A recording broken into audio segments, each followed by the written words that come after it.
हम लोग सीधा कह रहे हैं कि जन स्वराज, हम लोग यहाँ विधायक बनने नहीं आए।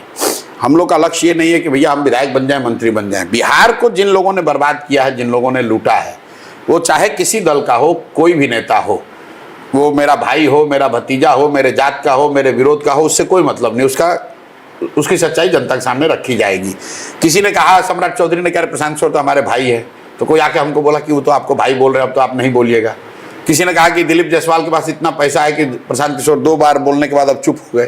कोई कह रहा है मंगल पांडे को नहीं बोलेंगे, कैसे कि ये इनके स्वजातीय है। अरे भाई, हमने कैमरे पर कहा कि हम भाई भतीजावाद नहीं करते हैं। आप हमारे भाई हैं, भतीजा है, आप हमको अच्छा कहिएगा, खराब कहिएगा, आप हमारे लिए अच्छा कुछ कह रहे हैं तो उसके लिए धन्यवाद है, लेकिन ये मत समझिए कि आपको छोड़ देंगे। अगर आपके खिलाफ हमारे पास प्रमाण आएगा तो वो रखा ही जाएगा, कोई आपको बचा नहीं सकता है। और जन स्वराज की व्यवस्था बनी तो खाली प्रमाण नहीं रखा जाएगा, 100 टॉप पॉलिटिशियंस और ब्यूरोक्रेट्स का एक तरीके से हम लोगों ने सूची बना रखा है। इन लोगों पर बाजाप्ता वो कार्रवाई होगी कि पूरा देश देखेगा। इनके और इनके आने वाली पीढ़ियों से बिहार से लूटा हुआ एक एक पैसे का वसूला जाएगा।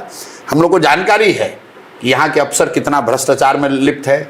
और मैं छोटे अफसरों की बात नहीं कर रहा हूँ, मैं छोटे नेताओं की बात नहीं कर रहा हूँ। जो टॉप 100 है, जो लोग इंग्लैंड में और ऑस्ट्रेलिया में प्रॉपर्टी खरीद रहे हैं, बिहार का आदमी, बिहार का बच्चा खाए बगैर मर रहा है, और तुम इंग्लैंड में, ऑस्ट्रेलिया में यहाँ के लूट के पैसे से घर खरीद रहे हो, तो मान कर चलो कि जन स्वराज की व्यवस्था बनेगी तो तुम बचोगे नहीं। भगवान से अभी से प्रार्थना करो कि जन स्वराज ना आ जाए। अगर आया तो तुम्हारा खैर नहीं है।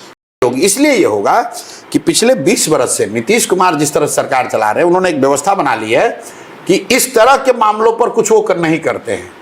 एक लालू यादव को छोड़ दीजिए तो किसी दूसरे नेता को बिहार में लीगली या अदरवाइज प्रोसिक्यूट नहीं किया गया।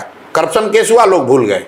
लोग भूल गए कि भाई मुजफ्फरपुर में क्या हुआ, लोग भूल गए कि कलकत्ता घोटाले में क्या हुआ, या उसके बाद जो सैकड़ों घोटाले हुए। जो भी घोटाला किया है, जो भी जिसने भी पैसा लूटा है, उसको एकदम टाइम बाउंड तरीके से